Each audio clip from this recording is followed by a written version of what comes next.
And now, from beyond our dimension, this is the JeffMara podcast. Here's Jeff. My guest is Brian Hoyland. Brian had a near-death experience where he encountered Jesus in heaven, and today we're going to learn about it.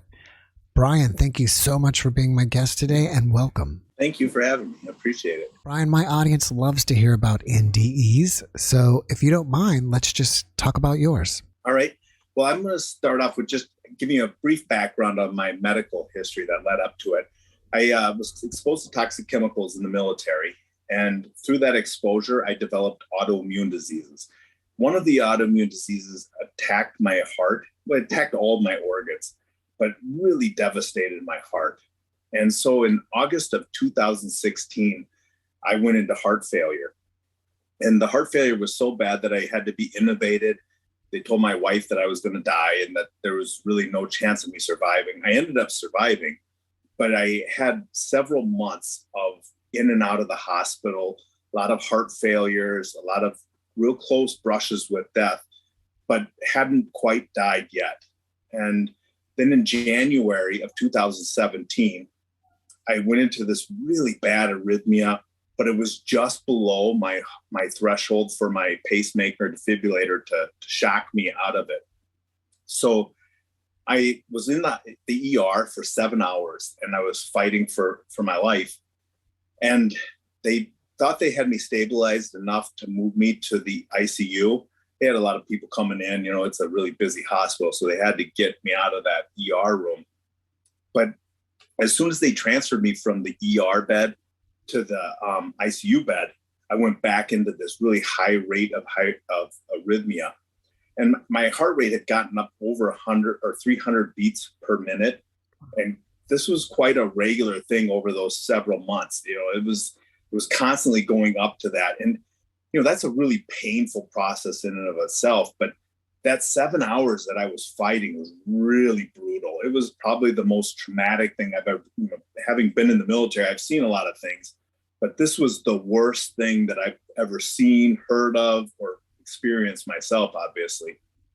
And so, you know, I'm laying in this bed, and they brought in the crash team and the crash cart and all this. I mean, the room filled up with like 20 people. I mean, it was full. And, you know, ICU rooms aren't very big. So you notice like quite a, you know, that large amount of people coming into the room, you know, and I knew I was going to die. I knew I was going to die before that. But at this point, I knew it was coming really close.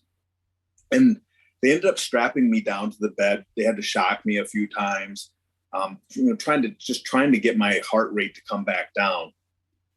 And as they were shocking me, you know, I realized that I wasn't going to survive this thing. And, you know, the nurses and the doctors were asking me my name, my address, you know, a whole bunch of stuff they already knew, but they were trying to keep me with them. And at this point, I realized that they're just trying to keep me from just giving up and dying. And I'm looking at this crucifix on the wall. That's the only place I could look. My head was stuck, you know, I was strapped down, so I couldn't really move around. And they're flopping my arms all over the place. And, you know, I'm looking at this crucifix, and I'm praying this whole time. And I'm asking Jesus, I'm saying, you know, just take me. I'm done with this fight. I don't want to go on. This is too much. And I'm not a quitter. So this is something that was, you know, beyond my own personality type. I don't like to quit things. But at this point, I was like, I'm done. And so I just laid back and I closed my eyes. And the nurses were, you know, continuing to ask me questions. Brian, we need you to open your eyes. We need you to talk to us. And I said, I don't want to talk. And it was the hardest thing to get that out. It was my last breath. You know, it was the last effort that I had. All my energy was expelled at this point. And that's when I felt myself die. And it was like a shake and a pop. My soul just exited from my body, but it was a very tangible experience, something that I could really feel. And as soon as my soul exited my body, I was in this dark tunnel. And in this tunnel, I'm looking at first into this dark void. And in this void, it was just like looking into outer space. But minus the planets and the stars. And so I'm looking in this huge, I mean, it's literally like outer space. You're looking into this huge void. And I'm feeling this immense love just pouring into my soul, just constantly coming in. And it was joy that was overwhelming me. And so I'm looking at this and I'm thinking, wow, this is a wonderful feeling. But at the same time, I thought, well, this can't be it. This can't be all that there is to it, just feeling this wonderful feeling and looking at this dark void. And that's when I noticed that there was an ability that I had that was beyond my human ability. I had my sensory ability, particularly with my visual acuity. I could see in 360 degrees. So as I was looking into this dark void, I realized I was also seeing this light that was behind me at the exact same time. But what I was focusing on was the void. So as soon as I noticed that I was seeing the light as well, I focused on the light, and my perspective changed. And then I said, I want to be with this light. And it was like that. I was with this light. But what was amazing was that I was able to see every single step I took to get to that light. But I didn't feel like any inertia or any wind, I didn't feel any kind of sensory information that would have, explained how fast I was able to move to that light, because it was, I can't explain how far the distance was. It was beyond anything I've ever been able to see. I can't see that far now. And, even with a telescope, I don't know that I could ever see that kind of a distance. So to be able to move that quickly, you would think that I would feel that kind of wind, but I didn't. And it was just something that happened. And yet I still had all those steps.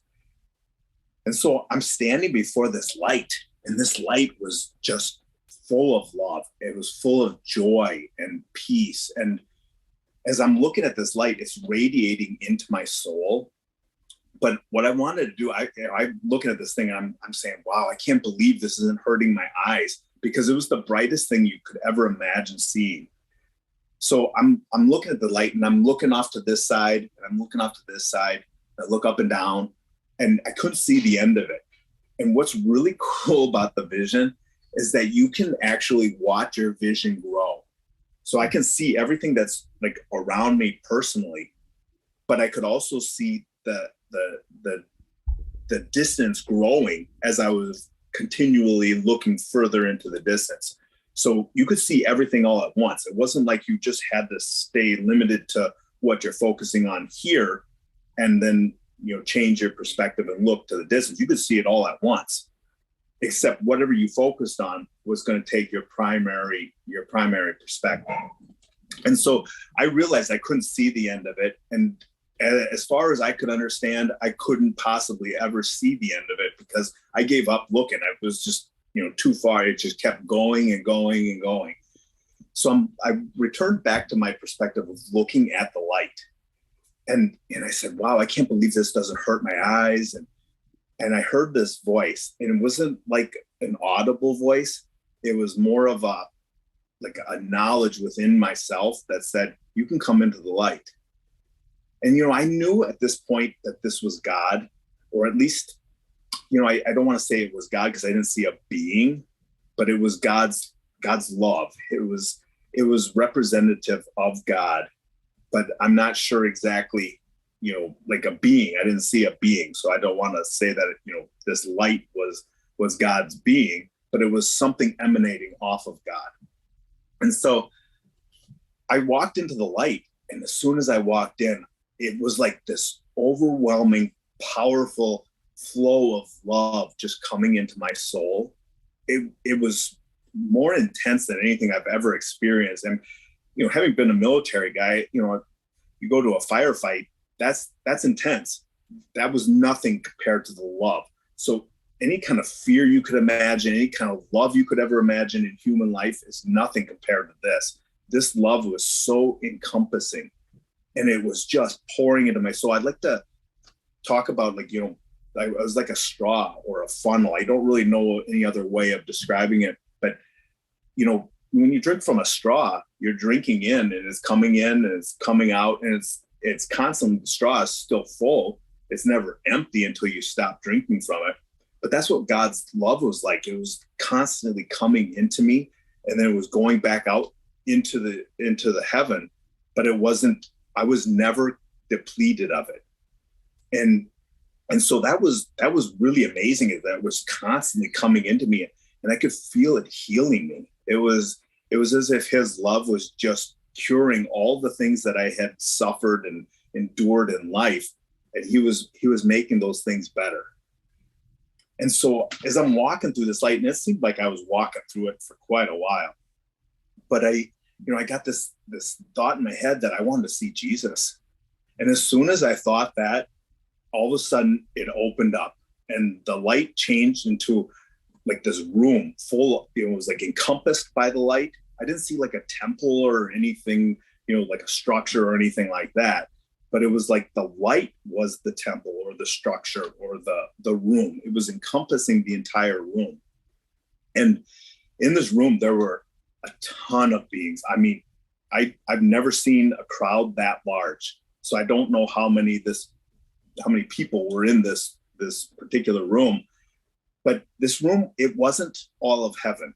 It was like a gathering space or an entry point of heaven.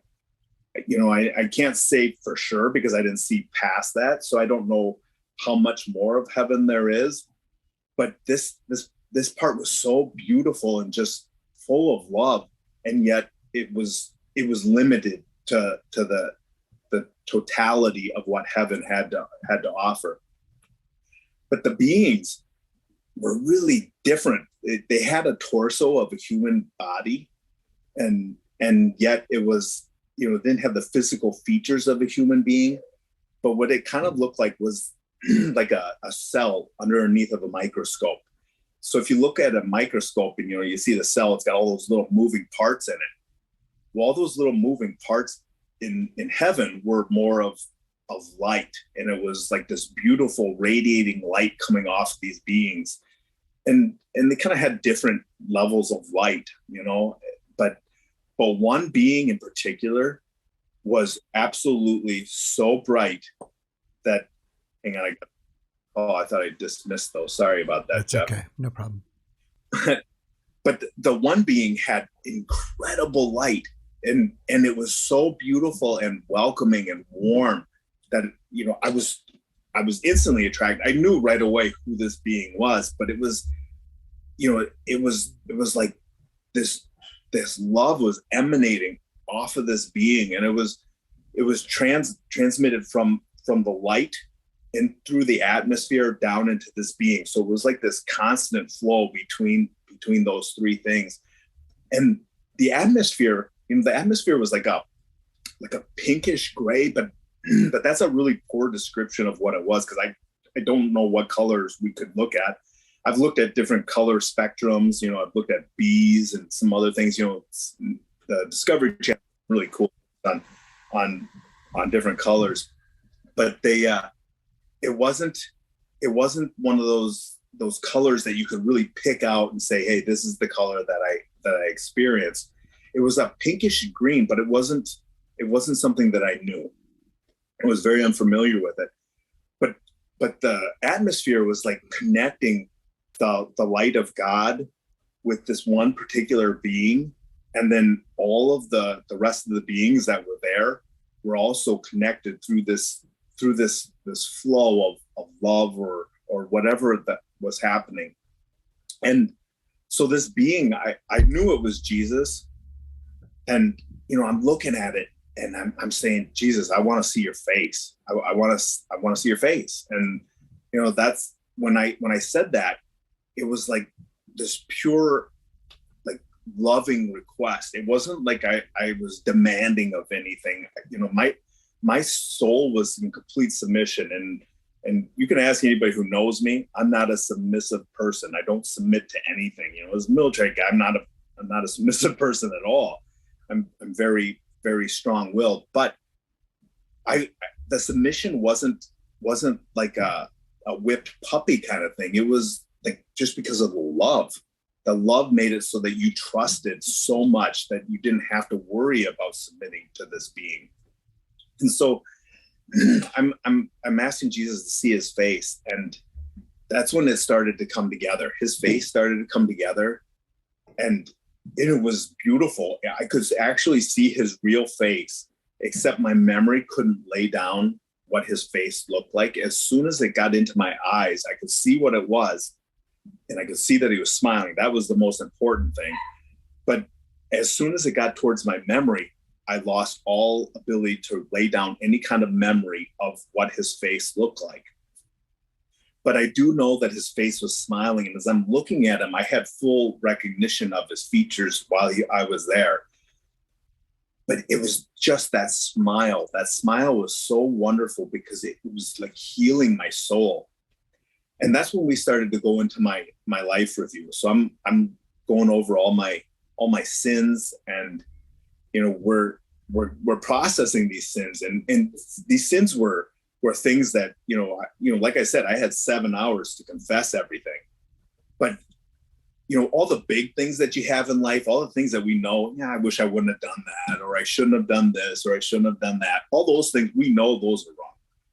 But it's those little things where, I said something rude to somebody, or I didn't say something when I should have, and didn't stand up for somebody that I should have stood up for. Those kinds of things really bothered me a lot more because, I wasn't sorry for those. I felt like I was justified for my reasons for standing up for myself or saying something back to somebody.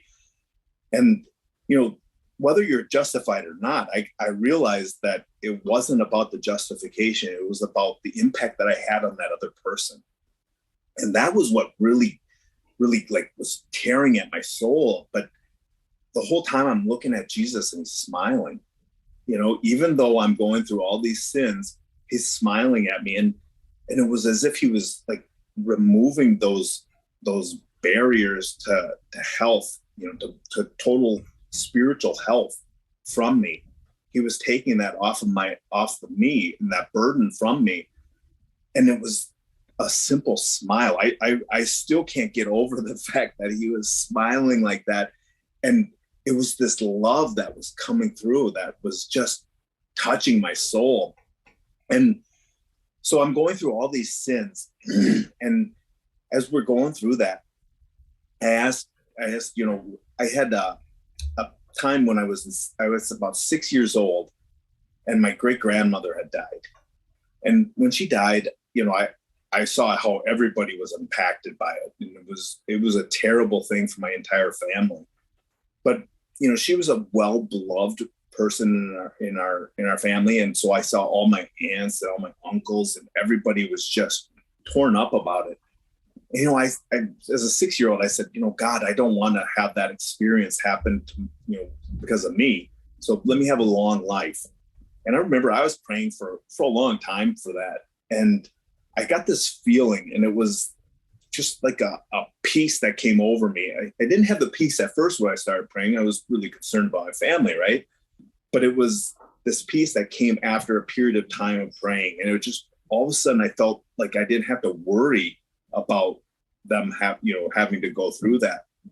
And so I kind of felt like it was my prayer was answered. And as I'm asking Jesus about that, he said, yes, I remember that. And it still stands. And so that just blew me away. I realized that he does answer our prayers in this life, and I knew that was what I had felt, that it was the answered prayer. I also recognized several other times, that he had answered those types of prayers in the same way, but I just didn't recognize the feeling. I didn't see that intervention that he had taken in my life. But it was cool because as he had said that, we started talking about, what is your reason for going back? Why would you want to go back is kind of how he phrased it to me.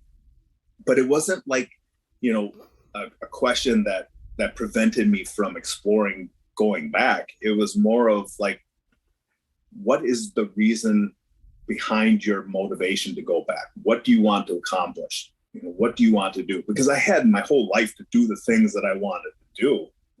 And I did them or I didn't do them. That was my choice. But this time it was more about, doing something good. Because as I'm feeling his love and feeling his supreme goodness, I realized that in order for me to go back, I had to do something that honored him. And with that, I tried to think of a lot of reasons, and of course, the first things that came to my mind were my wife, my kids, and I said, well, what about my wife and my kids? They need me. I need to go back for them. And Jesus has a sense of humor. He kind of looked at me and says, well, you did everything you could do with them when you're in life. What do you think's gonna be accomplished by you going back and doing it again? Nothing's gonna really change. He had everything in control, and he showed me that. He showed me that he loves them just as much as he loves me, which is far more than I love them, which, I would never have suspected that anybody could love my children more than I do. But clearly God did. And I could see that. I could feel how much he loved them. And I knew he's going to do a better job than I would. So I started trying to really rack my brain about, well, what is it that I would want to go back for? And, it was a tough decision because all that love I was feeling, I wanted to stay there. But the reality is that how much I felt his love is what I wanted to do, to share his love with others. And so when I started to say that to him, that I wanted to go back and share his love and really just do more for him. And that's when he said, yeah, that's the reason to go back. And we started to talk a little bit more, but he gave me 3 things that I needed to focus on. And he said that I needed to pray more, and that I needed to suffer joyfully, and that I needed to share his love.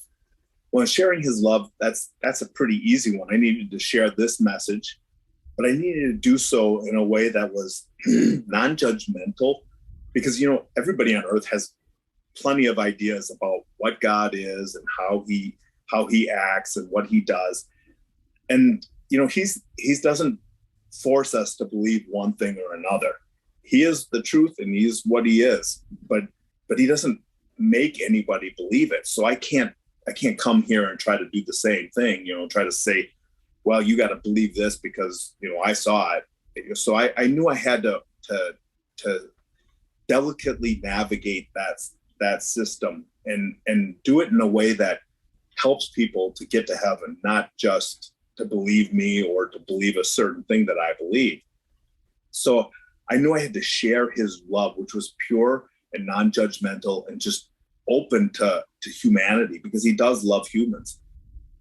But the prayer, that's another one that was pretty easy, because it was very clear about what I needed to do. I just needed to pray more. And I always thought I prayed enough, but really what he was teaching me was that I needed to pray in every moment of life, even if it's something that I'm not doing, like, taking care of kids. Yeah, that's something that we often don't think of as serving God, but it is serving God. He gave us these wonderful miracles to care for. And so showing them love and kindness and nurturing them, those are all ways of serving God as well. And we can do that with a prayer. It's simply just starting off a prayer like, God, help me, give me the strength. These kids are getting out of control. That's a really easy way to do it. But doing a real prayer where we're thinking about God, we're focusing on him, not just saying, root prayers that we've memorized, but actually thinking about what those words are, or thinking about him in his essence. Those are the real keys to prayer. And then, of course, suffering joyfully. That's a bit of a challenge, I think, for a lot of people.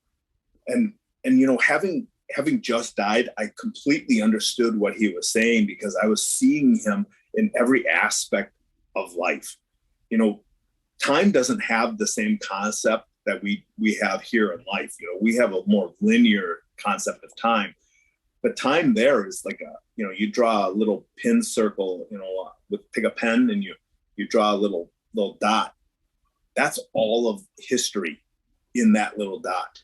And it's all happening at the same time, which is just mind blowing to think about everything that's happened.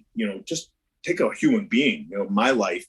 I was born, I went to kindergarten, I went to high school, graduated, went to college, went to military, all these things. I have all this stuff in a linear fashion. And I can go back down and say, oh yeah, I graduated boot camp. And, I can go off to the side and look at all the situations that happened around that. However, in heaven, it's like everything's there all at once, and it's not even confusing. That's the beautiful thing about it, is that it was all available, but it wasn't confusing in any aspect. And you could focus on one thing. So if I wanted to focus on, my graduating from boot camp, I could focus on that and still have all the other memories I had kind of off in my periphery. So that was really, really a cool thing to play with. I mean, you got to play with that, and like my vision was incredible when I was looking at all those beings. I said I could see 360 degrees, so I could see everything behind me, in front of me, all around. But what was really interesting is that I could also see behind every individual. So I could see behind Jesus and see the back of him and the front of him at the exact same time without losing focus of one or the other, except whatever I focused on would take the predominance of my vision. The same thing would be said for all the other beings. And there were countless beings. I don't know how many there were, and it kept going. So like I said before, when I could follow my vision to see how far something would go. I could see this room. I didn't see the end of it, but it was full of beings, and I could see the front and back of all the beings, up and down. I could see everything. So there was nothing that was hidden from me. And so as I'm getting all this and I'm seeing the history, all in that pinpoint, I realized, God has suffered so much. So I'm looking at him and he's telling me to suffer joyfully. I understood exactly what Jesus was saying. He came down from heaven and suffered for us so that we would have this opportunity to be able to go to heaven. And I'm looking at that and I'm saying, well, all my suffering that was once a real problem for me was, when I died, it was gone. All that suffering that I was experiencing was gone in an instant. And it was immediately filled with this peace and this love like you couldn't even imagine. And I really don't know that I would have experienced that same level of peace and love had I not had some suffering to fill that void with. It was as if he was mending all those broken pieces that we have as human beings. And so he was taking all of that pain away from me. And so, he offered me that opportunity to be able to go back, and, those were the three things that I had to do. And clearly I obviously accepted them, but it was easy to accept. And so I put my trust in him, and I said, yeah, I'm willing to do this. I want to go back, and I want to do more for you. I want to be able to share your love. I want to suffer joyfully. And when I was told that I was going to suffer joyfully, I was told that I was going to suffer more, that it was going to be worse for me when I got back than it was when I died. And like I told you, I gave up when I died. I was already more than I could bear. But at this point, my ability to bear things had grown. He clearly made it so that I could endure a lot more than I had previously. And it really comes down to seeing his smile, just seeing that love that was radiating from his smile made it so that I could suffer and endure anything. So I agreed that I wanted to go back, and that was what I wanted to do, is I wanted to serve him. But as soon as I had made that deal with him that I wanted to go back, that's when I started to feel pain for the first time. Before that, I didn't feel hungry. I didn't feel cold. I didn't feel tired. No sensory information that was negative did I experience while I was in heaven. But as soon as I had said that I wanted to go back, that was when pain started to come in. And it was like this just really oppressive pain that was coming into my soul. I can't say it was my body, because my body was dead in the hospital room, but it was like a separation kind of a pain. So as I was walking away, it got worse. It started to grow as I was going back. And it felt like my legs were kind of in concrete. Like it was really hard to move my legs. And so I'm struggling to get out of there, and I'm walking back. But as I was walking back, I could easily distinguish my tunnel. And this is one of those things that was in the periphery. So I don't want to try to say that everybody had their own tunnel, but it seemed kind of like that to me.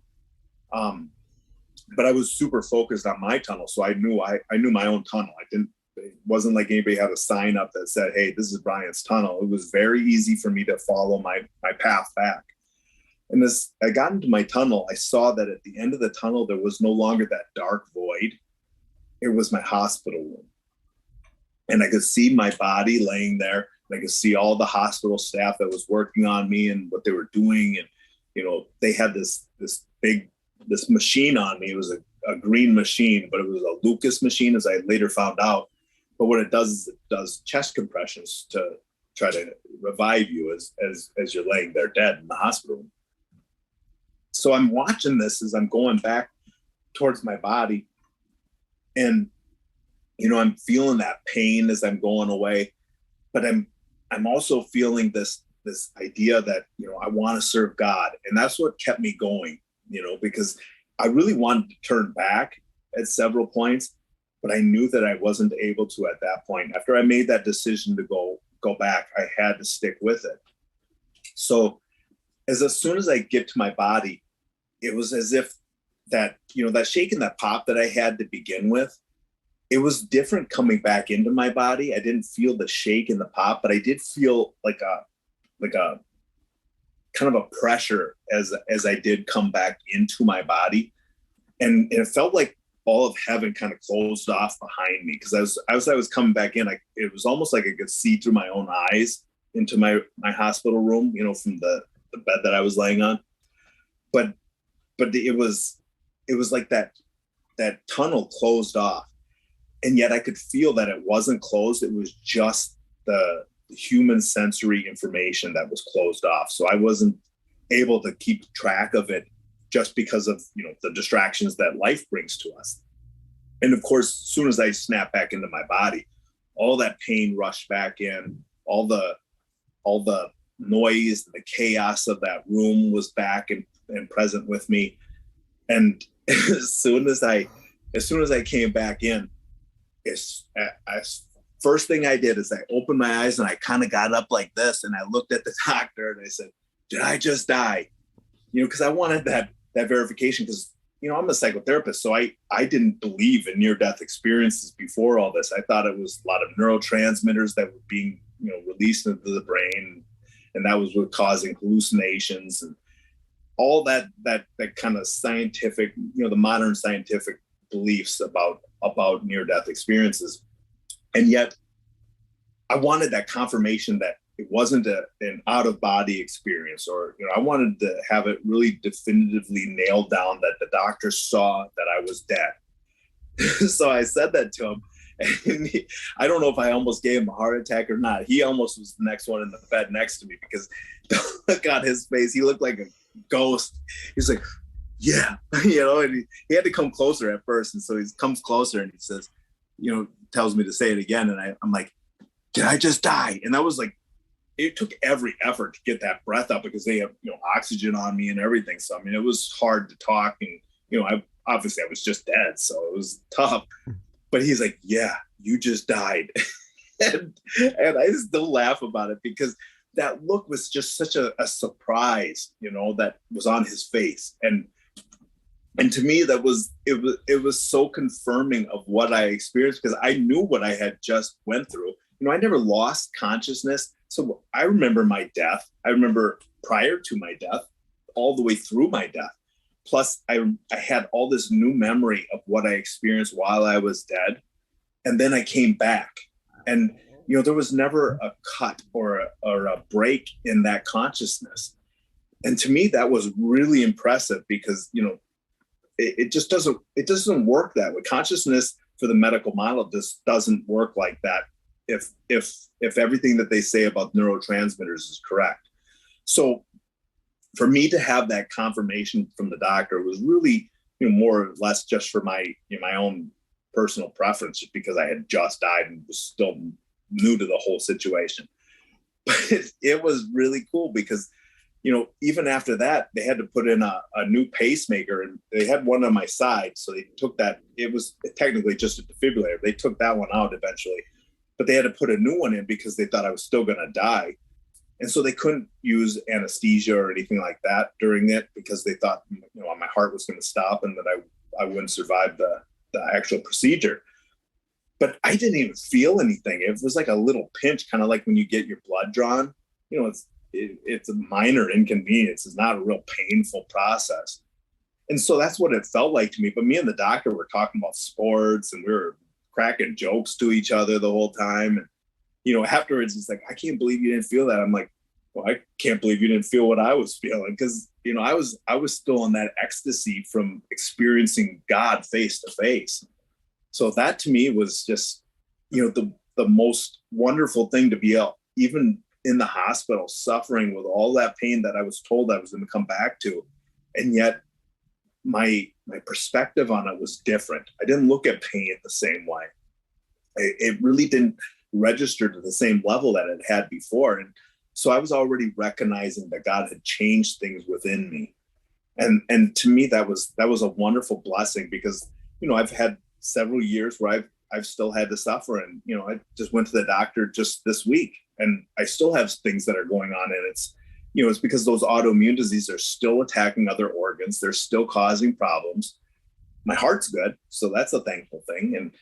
But it's like that hope that I have now that God has it all in control, because I can't control what those autoimmune diseases do. I can't control whether or not I'm going to live or die, but I do know that God's there and he's waiting for me. And, it's a wonderful thing to be able to have that peace removed from, or given to me, and that fear removed, because he's there waiting, and has everything under control. And I'm just so grateful for that. Well, Brian, thank you so much for sharing your experience with us. Now, right before it happened, you were looking at the cross on the wall and asked to see Jesus, or were thinking about Jesus, I believe, or you were praying to Jesus. So were you already a Christian, or what were or are your religious beliefs at the time before, and did they change afterwards? Yeah, that's a really good question, actually. I was a Christian.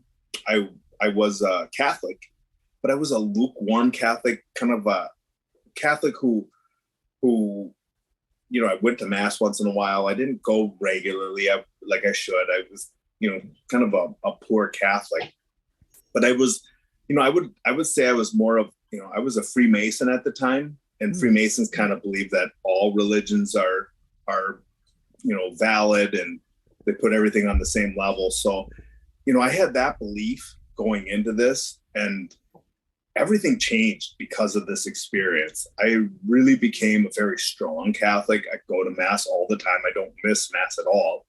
I participate in all the sacraments now, but it's as if Christianity, obviously seeing Jesus, I think kind of makes that happen. But, there were some things that I was able to identify, that weren't there, that were very clear that those were false religions, certain deities and things that were not in heaven.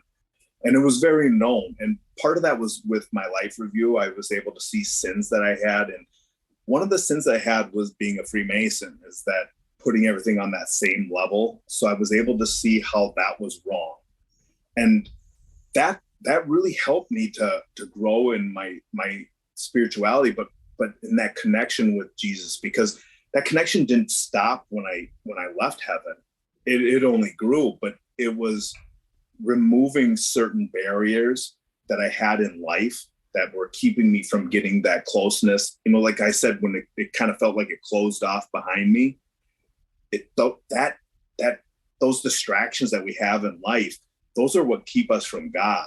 And those kinds of things, whether it's, drugs or alcohol, or people spending too much money, or, playing too much internet, or whatever they're doing, those things, while they're not necessarily, horrible things to do in and of themselves, doing it to an excess is certainly going to keep you from God. And so I was seeing how even my being a Freemason had kept me from God, because I was putting everything else that wasn't valid on the same level as him, and therefore kind of removing his sovereignty. And so that was one of the things that I really saw that I grew in, is that he made it so that I was only attracted to things of him, things that were really related to God and of him. Did you see any other elements of Catholicism there, like saints or Mother Mary? That's an awesome question. I really can't answer that. And that's the one thing that I wish I could. I can't answer whether I saw grandma there, or Aunt so-and-so. I really believe I did. Cause I was telling you about the periphery that I had. I was so focused on Jesus because when you see him, you don't want to look away. I mean, he was so beautiful and so loving that everything else just fell away anyway. But so there were things that I saw that I know I saw, and I would be willing to risk, everything I have on those. However, I wouldn't want to say that because I didn't have that same kind of clarity. Does that make sense? That, when I was looking at Jesus, I had that clarity. Mm-hmm. But I didn't have the same kind of clarity about some of the saints and some of the other things that I did see. Can you give any more description of Jesus? For example, was he a traditional looking Jesus as you see in many pictures? Was he similar to the painting by this young girl who a lot of people seem to describe Jesus as being? I saw his face, but I didn't have the memory of it. But I do feel like when I look at that picture, I know who you're talking about, that little girl from Russia, right? I'm not exactly sure, but I think somewhere in Europe. Yeah, I think it's from Russia. But anyway, she paints him, and it sure does look like him. But there's a lot of other pictures that I also think look like him. There's one in particular that I really wish that I would have saw and been able to, because it's something that I saw as a child that I always felt like that's what Jesus looked like. So I can't say for sure, but I do think that, a lot of those pictures, they kind of all have some resemblances. So I think there's probably a little bit of truth in it. The only thing I can say is that if you see a picture of Jesus that doesn't look loving and doesn't look caring, that's not the right Jesus, So that's really the essence that I got, is that his look, when you're looking at his face, it was like it cured everything. It fixed everything that you could ever think was going wrong in your life. You would look at that and say, I see the plan that you had, and I know that I can trust you. That's the essence that I got from looking at him. Do you recall anything that you learned from Jesus or being with Jesus that was surprising to you? Well, the suffering joyfully was surprising, because, as human beings, we always want to try to avoid suffering. I used to run marathons, and that's different because you do kind of bring on some suffering yourself, but it's a chosen thing. It's not something that you're forced to go through. So it's different. But when I saw him in all of his suffering, because like I said, it was in that pinpoint, so I could see all of history. It wasn't like I just saw him at that moment. I also saw him in his suffering and in his passion. And when I saw that, I realized that, suffering in this life is really nothing. It feels like a lot while we're here. It's overwhelming at times. But when we get to the next life, which is what we're meant to be for, we're not meant to die. The reason we die is because we came in, and that's one of the things I learned, is that we come into life because, we have had original sin. So part of the admission price to coming into life is that we're going to have pain. That's just what it costs. Natural order causes some pain. If I eat too many tacos or I do eat too much sugar, I'm going to have a stomach ache. It's going to happen. God doesn't have to do that. Nature does that for him. But what I found is that he pulls us from that, and he takes us to a different place. And it's through the lesson that he taught us by coming down from heaven. I know for sure if I was God, I wouldn't have done that. I'd have been like, hey, I'm going to start over and, make a whole bunch of different people. But he loves us enough that he's like, I'm not going to start over. I love you so much, is what he says, that his whole nature is about loving us. It's like when we think of things like, I can't imagine God loving me because of all the things that I did. And that's something that I would have thought of beforehand.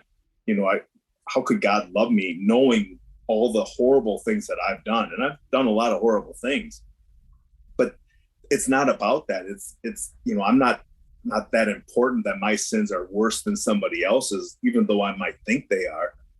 But the fact is that he loves us for us, the part that he made of us, not the things that we do. He'll forgive those things as long as we want forgiveness. And that was the thing that really struck me, is that level of forgiveness is so beyond what human beings are willing to go to, and it's this complete forgiveness, this forgiveness that once it's forgiven, it's forgiven. He doesn't remember it. He knows it happened, but he doesn't sit there and constantly bring it up, like my wife might do or something. He's giving us the ability to be healed from it. And that to me was probably the most striking thing that he taught me during my experience there. Besides what you've already told us, in what other ways did you change after your experience? Well, I'll tell you what, I'm a really loving person. I'll go out of my way to help people with their faith. I don't go out of my way to do things for people that they can do themselves. That's not helpful. I'll never probably go that route, because that's just not who I am. But people, I've learned sharing my story. People will often contact me, and I'll take my time. My value, I'll lose a lot of sleep because I'll want to answer their questions. That's not something that I typically would have done before. And I wasn't a jerk before. It wasn't like I was a mean person. It's just like I'd be busy, But now I'm willing to sacrifice my sleep because I believe this is so important. But I think that level of love that I have is beyond what I used to have. It was as if God has given me a different sense of love. And it's a piece of his love, because there's nothing I wouldn't do for somebody. I'm so much more caring than I ever used to be. And, people will, like road rage. I never was necessarily one for road rage. I didn't chase anybody down and do anything terrible, but I'd get angry when somebody would cut me off. And for some reason, it doesn't bother me anymore. It's as if I can just release a lot of these things that used to irritate me. And I think that's one of the biggest things that I'm able to recognize and how I've changed, is that he's changed me internally. And it wasn't something that I did myself. And, as far as the probably the biggest change is the ability to endure suffering. Because like I said, I knew I was going to come back to worse suffering, and my suffering has gotten better than what it was at that point. But that took a long time to get to that point. I had to have a heart transplant, and that helped a lot. So that really did increase my comfort quite a bit. But with a heart transplant, you still have a lot of suffering with that as well. And all of my suffering is so easy for me. Like even this week when I got some bad news, I was like, well, whatever, what's next? I really don't care, because it's not the end of the story. I sent you some pictures of my heart, and, it's amazing to see how bad my heart was. And, I lived for 2 years with that heart before they ended up taking it out and giving me a new one.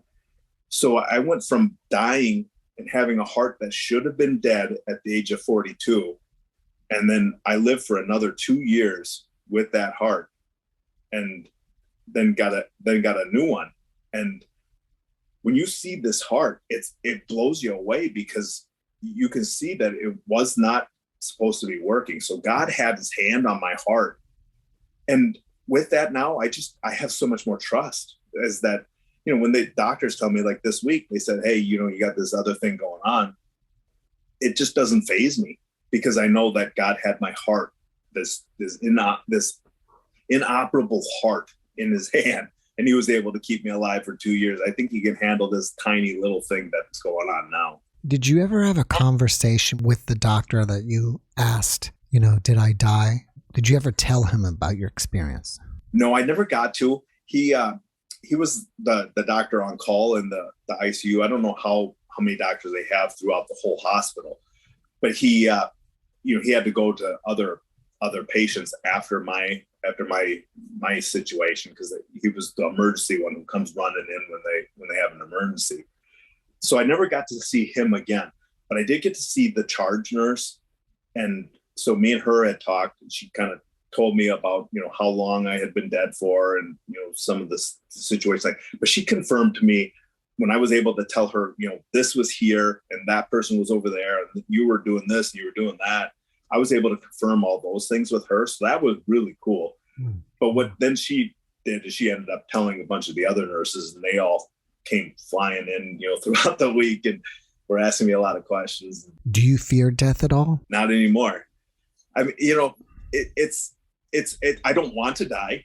So I should clarify that. I'm just the same as any other human being. I want to live, and I want to, enjoy my life.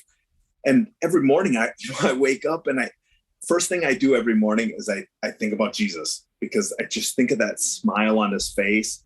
And while I can't remember what his actual face looks like, which is, kind of unfortunate, I kind of wish I at least could remember that, but that wasn't for me to have. But I do know that feeling that I have, whenever I wake up, I think about that smile, and this feeling comes over me.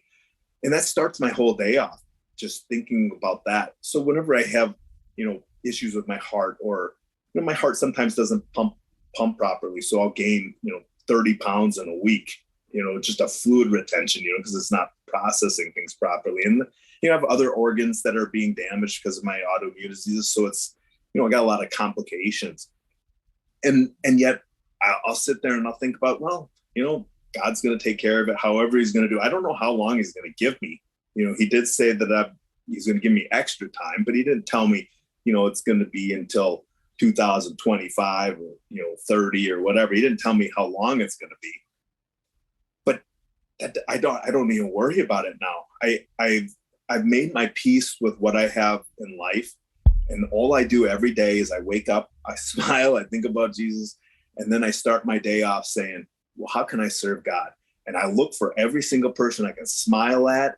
I look at every person I can open the door for. I look for anything that I can do that's positive, that I can just present positive things into the world, because the last thing I want to do is do one more negative thing that impacts somebody and maybe keeps them from going closer to God, or just hurts God in general by me doing those things. So that's what I try to do, is I try to just do good things every day of my life.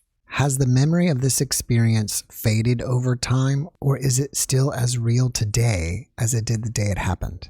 Yeah, that's a great question, Jeff, because I was thinking about this just the other night when I do some meditation. So I'll meditate on my experience, just because, it's easy to do. And, I'm thinking about God. So I'll think about those things. And what I've realized is that not only has it not faded, it's as if it still happens. That it's the only memory that I have. When I tell you about all the other things, like, everything that happened in the ER or the ICU up until my death is kind of faded. It's a normal human memory. But everything that happened when I was dead is crystal clear.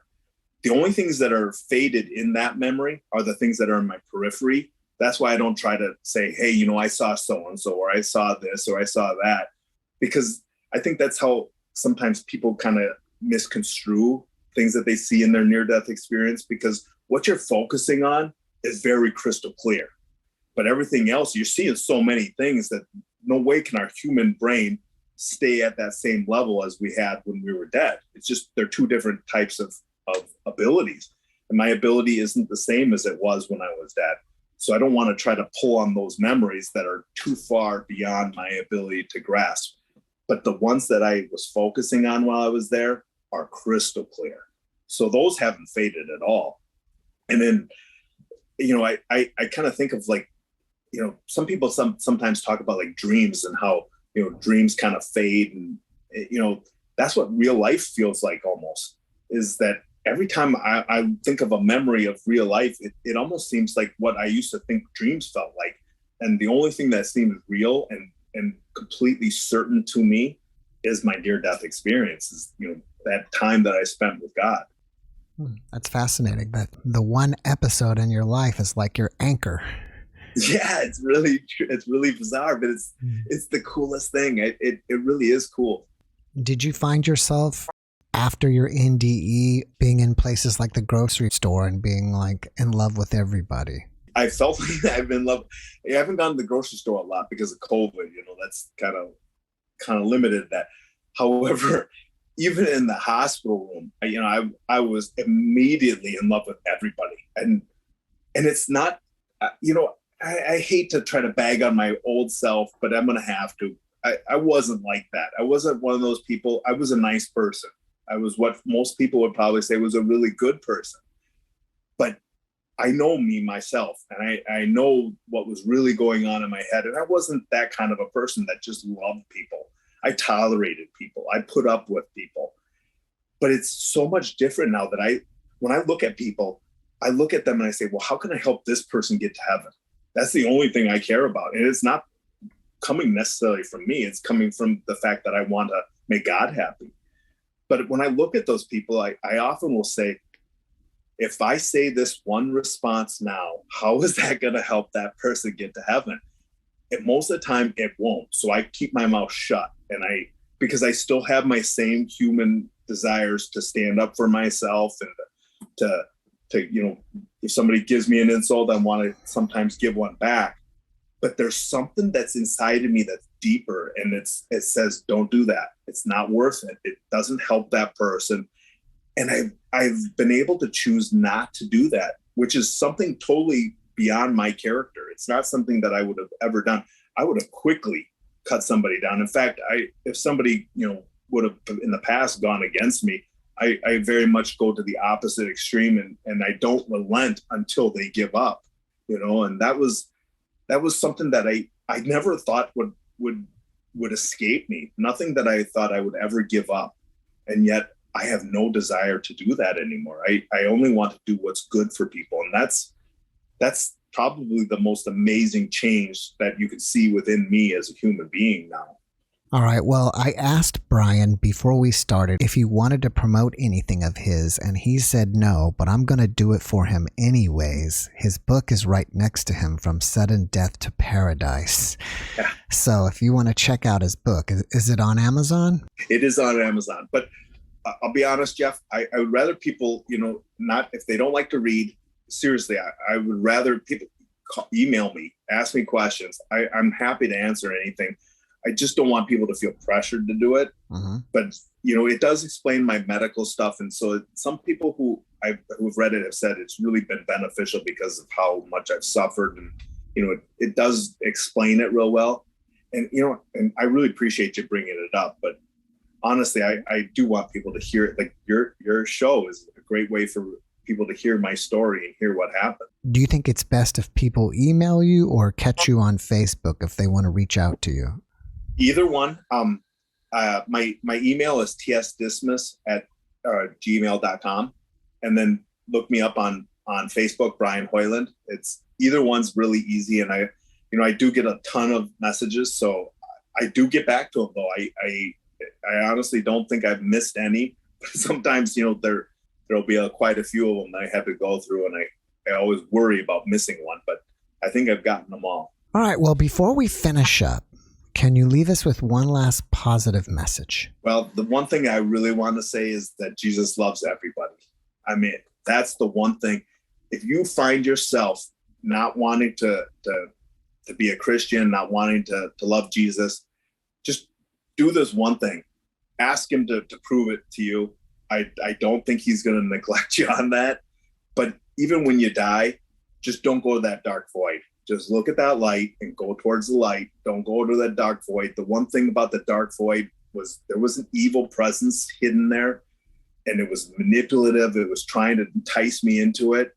But the light was just beautiful, and it didn't ever ask me to do anything that I didn't want to do. It just was offering love. So go towards the light. That's the thing I would say. Well, thank you for that message. And Brian, thank you so much for being my guest this evening. I really appreciate you, and I wish you the best. Thank you, Jeff. I wish you the best too. Thank you, and I appreciate being here. Have a great rest of your weekend. You too. Bye-bye. Bye. Thanks for watching the JeffMara podcast. I really appreciate you. Another way to show support is through YouTube memberships. And if you do, there are loyalty badges and other perks depending on your level of membership. All you need to do is click the join button underneath the video to find out more. Thank you for your support.